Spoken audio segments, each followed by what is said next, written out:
Bonjour, bienvenue dans cette nouvelle émission Quoi de neuf. Aujourd'hui, je reçois M. Alex Granville. Il est coordinateur du comité 13 janvier 2020. On pourrait aussi dire les 7 d'Océanis. Bonjour, M. Alex Granville. Merci d'avoir accepté notre invitation. Bonjour Mano, bonjour à tous les téléspectateurs de Zouk TV. C'est toujours un plaisir de venir ici échanger avec les Martiniquais et surtout celles et ceux de l'étranger. Oui, celles et ceux de l'étranger qui nous regardent et puis qui savent que le travail que fait Zouk TV est un excellent travail d'information et en cela nous voulons contribuer en apportant notre petite pierre. Merci beaucoup Alex. Alors, est-ce qu'on peut faire un débriefing? La semaine dernière, il y a eu le procès des 7 d'Océanis. Comment ça s'est passé? Le procès a été renvoyé à l'année prochaine, si Dieu veut. Tu vas nous en parler, mais est-ce que tu peux nous donner un petit peu l'essentiel de ce qui s'est passé, évidemment, de ce que tu peux dire, ce que tu ne peux pas non plus tout dire? Juste faire un rappel pour savoir que les 7 militants que nous appelons les 7 d'Océanis sont des Martiniquais qui ont voulu protester contre l'empoisonnement au chlordécone dans des opérations de boycott sur un certain nombre de supermarchés du groupe GBH et d'autres, et qui le 23 novembre 2019 sont allés au supermarché Océanis sensibiliser et parler, discuter, distribuer des tracts pour que les Martiniquais sachent qu'il y a un empoisonnement et dans lequel nous exigeons réparation, donc justice. Donc Océanis, c'est Robert. Oui, le supermarché Océanis du Robert. Il se trouve que le procureur, le préfet, le général de gendarmerie avaient déjà monté un sacré guet-apens puisque des militaires en nombre extrêmement important et super équipés avec grenades, avec flashball, avec tout l'attirail, attendaient les militants. Par conséquent, il y a eu non seulement beaucoup de gaz lacrymogènes, beaucoup d'agressions de militants, et alors que tout le monde s'attendait à ce que les choses reprennent leur cours, le 28 novembre, au petit matin, des escadrons de gendarmes en masse ont débarqué dans les quartiers, dans les résidences des militants. Ils en ont arrêté 7. Ils les ont placés en garde à vue dans 7 gendarmeries distinctes et présentés au juge. Le juge les a convoqués le 13 janvier 2020 à un procès en comparution immédiate. À partir de cela, des Martiniquais se sont dit non. Nous nous battons contre l'empoisonnement au chlordécone. Nous avons été gazés. Comment laisser ces 7 militants seuls? Et c'est là qu'a été constitué en décembre 2019 le comité 13 janvier 2020. Le 13 janvier 2020, jour du procès, encore une violence inouïe venant des forces de l'ordre autour du tribunal, alors qu'une manifestation pacifique était partie de la maison des syndicats pour accompagner les militants. Et le procès a été reporté au 3 juin 2020. 3 juin 2020, le comité 13 janvier, avec un certain nombre d'organisations, appelle les Martiniquais à participer à une manifestation pour accompagner les militants. Nous arrivons devant le tribunal, porte close, rien du tout, tribunal fermé.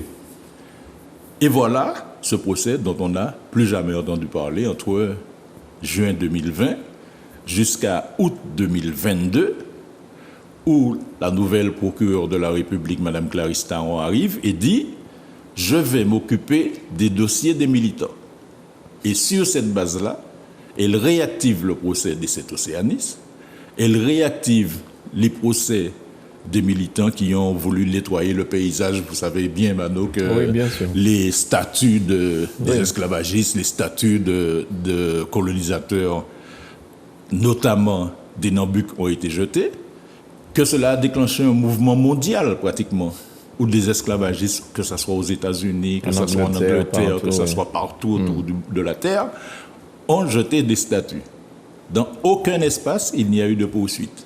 Seulement en Martinique, les militants identifiés dans cette mobilisation sont convoqués de manière permanente par le tribunal, par la justice, pour répondre de cet acte. Ce qui est une abomination, puisque on ne peut pas avoir une situation en Martinique qui se distingue de toutes les situations dans le monde entier.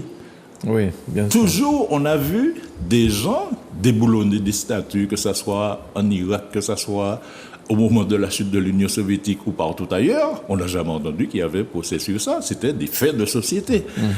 Et donc voilà, le procès, on va dire, Ouadémar. le procès Ouadémar. Les militants sont convoqués au 16 novembre. Et donc, le comité 13 janvier décide 16 novembre 2022. 16 novembre 2022. Et donc, le comité 13 janvier 2020 relance une mobilisation puisque, au même titre que le combat contre l'empoisonnement au chlordécone doit se faire, le combat à côté de celles et ceux qui se battent contre cet empoisonnement doit être fait. Et dans cette démarche-là, nous interpellons les organisations politiques, syndicales, associatives martiniquaises et 27 organisations s'associent à l'action du comité pour dire qu'il ne faut pas que les militants martiniquais soient jugés et condamnés. À côté de cela, des personnalités nous interpellent et on trouve une soixantaine de personnalités martiniquaises qui signent une déclaration pour dire non, non, ne touchez pas aux militants martiniquais. Que dire de nos politiques? Est-ce qu'ils ont pris part ou pas? Est-ce qu'ils se battent pour cette cause? On peut dire qu'il y a des signes timides de prise de position des politiques. D'accord. Mais sur un sujet aussi profond, puisque 92% de la population martiniquaise est empoisonnée, on aurait espéré un véritable tollé des prises de position dans chacune des institutions, à commencer par les comités, les communes, Oui. les conseils municipaux, les collectivités Espace Sud, CACEM, Cap Nord, et surtout, dans l'Assemblée, la collectivité territoriale de Martinique. Aujourd'hui, le niveau de mobilisation de ces instances sur cette question n'est pas encore au stade où elle devrait être. C'est ce que nous croyons. Mais il y a des prises de position de certaines organisations qui considèrent qu'il faut faire quelque chose. Ouais. Et c'est en cela que nous nous retrouvons le 16 novembre avec un appel général à la mobilisation pour accompagner les militants. Nous partons de la maison des syndicats avec nos slogans, nos drapeaux et surtout une sérénité et une détermination qui fait que la démarche affirmée, nous serons nombreux, nous ferons tout pour que femmes, enfants, tontons, tatis puissent participer à la manifestation, qu'il n'y ait aucune violence. Et nous avons ainsi fait la démonstration que la violence n'est pas de notre côté, elle est du côté des forces de l'ordre qui, généralement, considèrent que notre droit de manifester n'a pas à s'exprimer avec autant de force et surtout de manière aussi nombreuse. Et donc, nous arrivons devant un tribunal. Nous avions indiqué de manière claire et précise qu'il fallait que les Martiniquais puissent voir ce qui se fait dans le tribunal. Nous arrivons dans un tribunal où ils ont, quelque part, au niveau du procureur de la République, du préfet, entendu raison, puisque les forces de l'ordre qui sont présentes dans le tribunal ne sont pas comme des, on va dire, des gens qui viennent faire la guerre à des citoyens désarmés. Et donc, le procès est lancé. Dans ce procès, ce qu'on observe, il est dit dans le droit français que pour juger, l'ensemble des parties doivent avoir les mêmes éléments, qu'ils soient procureurs, qu'ils soient juges, qu'ils soient partie civile et surtout les défenseurs. Dans ce procès, on se rend compte que la procureure de la République a des informations que la défense n'a pas, que la partie civile n'a pas, y compris que les juges n'ont pas. Est-ce une justice équitable ou est-ce une espèce de justice particulière, comme on dit dans certains moments de l'histoire, une cour spéciale contre des militants qui revendiquent très simplement l'obligation pour la justice de juger et de sanctionner, de condamner les empoisonneurs du peuple martiniquais. Et voilà donc, dans une situation où l'inéquité est fondamentalement présente, les juges décident Premièrement, que tous les documents seront communiqués à l'ensemble des parties par le procureur, donc à la partie civile, à la défense, mais aussi au juge, et que le procès est renvoyé au 5 avril, au mercredi 5 avril 2023. C'est quand même assez particulier que même le juge n'ait pas les documents. Comment juger? C'est pour ça que lorsque nous disons qu'il y a une justice spéciale qui est mise en place pour les militants martiniquais, cette justice spéciale, on l'a vu dans toute la période allant de novembre 2020, de novembre 2019 jusqu'à aujourd'hui.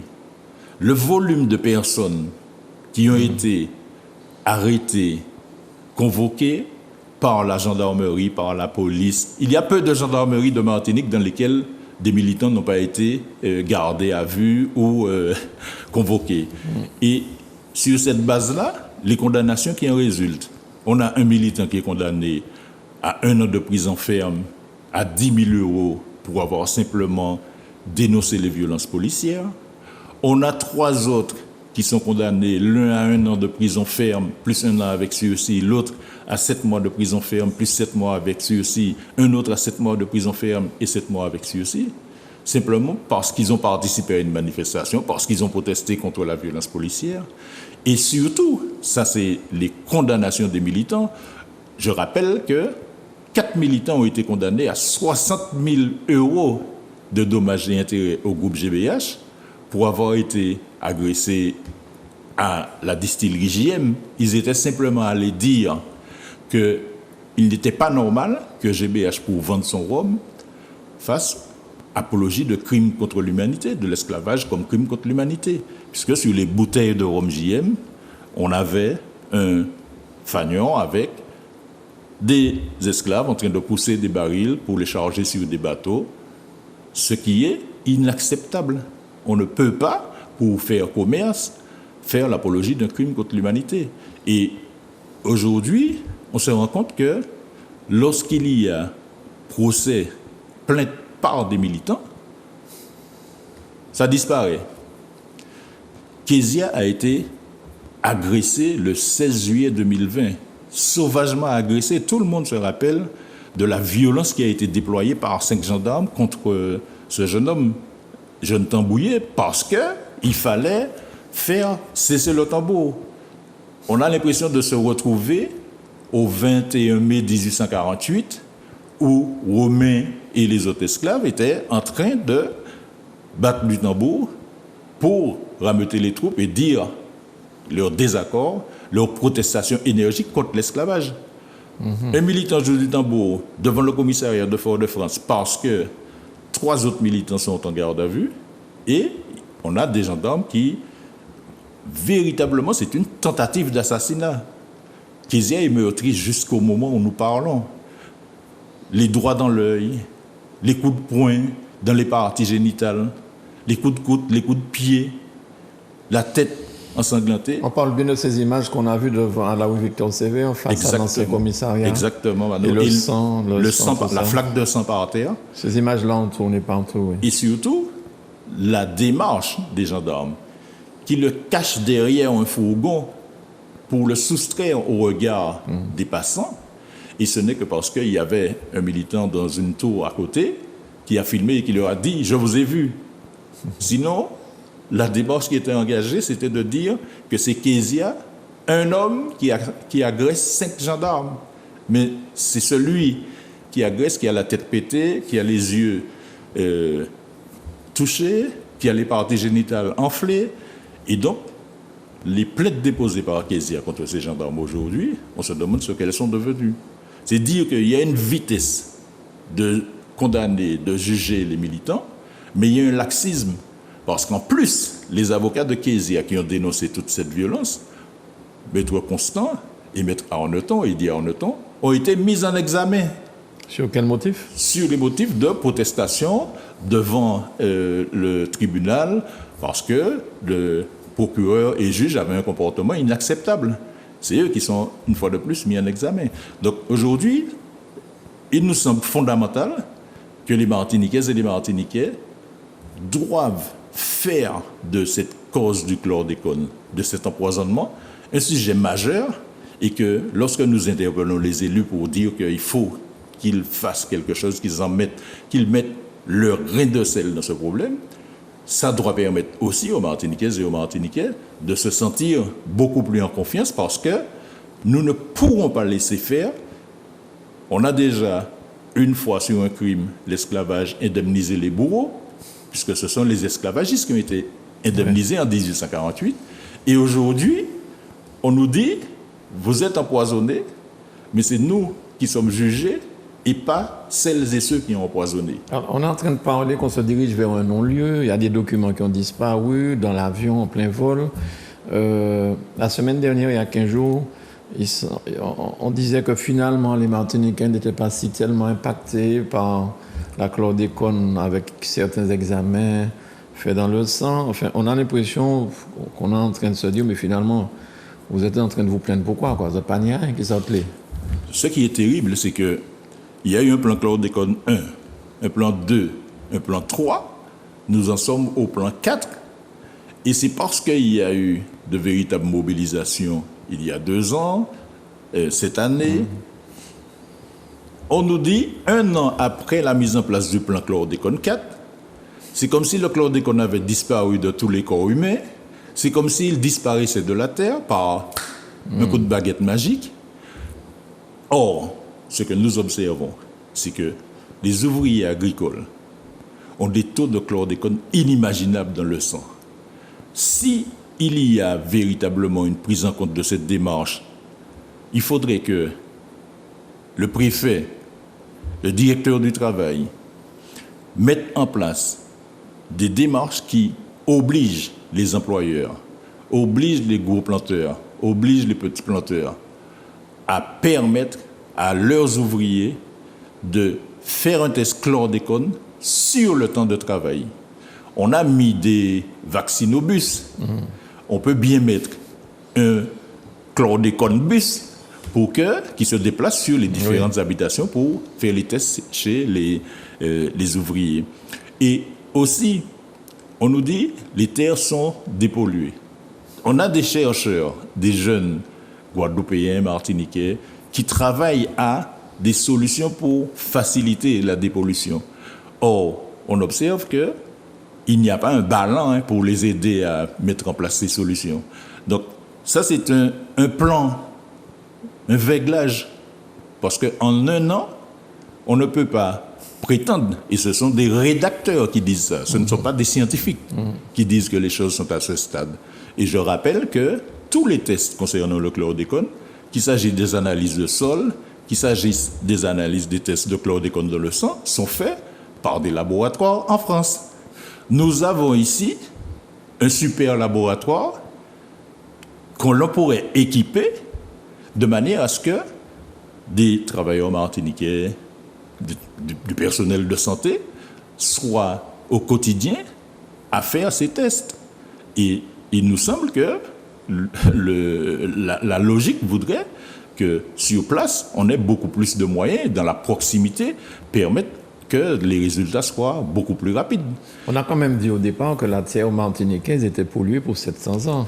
Oui, c'est pour ça. La terre, la rivière, le bord de mer, les zones d'interdiction de pêche en mer, elles sont toujours aussi importantes. Ouais. Les zones d'interdiction de pêche dans les rivières sont toujours importantes. Or, on nous dit, ça disparaît. C'est vraiment nous prendre pour des tébés. Alors, que celles et ceux qui veulent véritablement avoir de vraies données sur le chlordécone, qu'ils mettent en place les moyens effectifs pour que nous ayons des résultats fiables. Pas que des déclaratifs, mais des scientifiques. Alors, Alex, est-ce que tu as l'impression que les Martiniquais, je ne vais pas dire sans faute, mais les Martiniquais ne se mobilisent pas autour suffisamment de cette histoire pour se faire entendre par le gouvernement? Parce que le président Macron est venu ici, il a dit qu'il était sensibilisé par ça. Il a dit, il y a une commission LED Chimie qui a démontré pendant 1 année, oui, on a été empoisonné, on a pu savoir par qui, en partie. Est-ce qu'aujourd'hui, on nous prend pour des tébés? Est-ce que la Martinique nos compatriotes sont prêts à se mettre debout contre ça, cette injustice. Je pense nous avons parcouru la quasi-totalité des communes de Martinique. Et nous sommes intervenus pour poser le problème de l'empoisonnement. Nous avons des structures comme le collectif des ouvriers et ouvrières agricoles empoisonnés qui fait un travail d'information. Les Martiniquais sont sensibilisés. Ce qu'il y a, c'est qu'il y a un pas à franchir, sortir du seuil de la simple sensibilisation pour arriver à la mobilisation effective. Des mobilisations ont eu lieu. Et il nous faut poursuivre ce travail-là pour avoir une démarche beaucoup plus massive. Quand on entend qu'on se dirige vers un non-lieu dans le procès du chlordécone, c'est inadmissible. Jamais on n'a vu une population aussi nombreusement empoisonnée et que le président de la République vient dire il est responsable, l'État français est responsable, puisque des ministres, des responsables chefs d'État ont donné sciemment une autorisation à empoisonner les Martiniquais. Tout le monde savait que le chlordécone était un produit toxique, puisque interdit en France, interdit aux États-Unis. Or, on a permis à des gros planteurs, pour des questions financières, d'utiliser ce produit. Et aujourd'hui, on voit des femmes, des hommes de tout âge, parce que celles et ceux qui ont été au cœur de l'utilisation des produits, il n'y a pas un seul qui soit debout, gaillard, vaillant. Celui-là a un cancer du sein, un cancer de prostate, cancer des reins, cancer de l'utérus.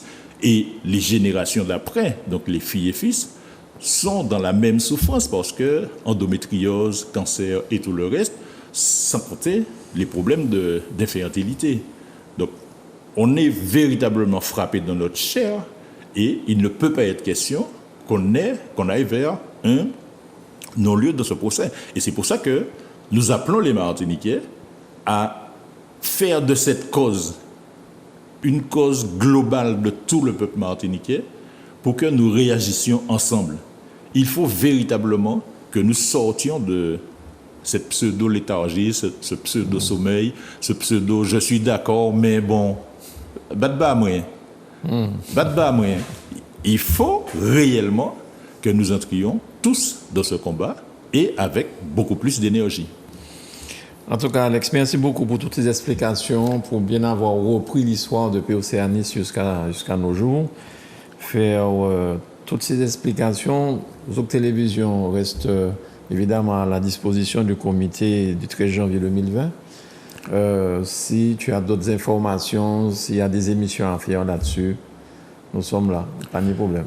En tout cas, merci Manu pour cela. Et surtout, à toutes et à tous, nous disons rendez-vous le mercredi 5 avril 2023, de manière à ce que nous ayons une force beaucoup plus grande qui fasse véritablement acquitter les 7 militants d'Océanis. Et est-ce qu'on sait déjà le procès où il y aura ce soi-disant non-lieu pour la chlordécone? Quand est-ce que ça va se tenir? C'est en décembre? En fait, personne ne sait. On est dans des suppositions, puisque je rappelle que les plaintes ont été déposées en 1996 et en 1997. Nous sommes en 2022. Or, des faits de 2000, 2019, 2020, 2021 sont déjà jugés et sont déjà à des condamnations fermes de militants. Alors que ceux qui ont été à l'origine n'ont jamais été jugés. On se demande quand ils vont l'être. Alex, merci beaucoup. Force et puis courage pour la suite. Merci beaucoup, Alex. Merci, Manuela. Merci, Marvin. Merci à vous chez vous de nous avoir suivis. À très vite sur Zouk TV.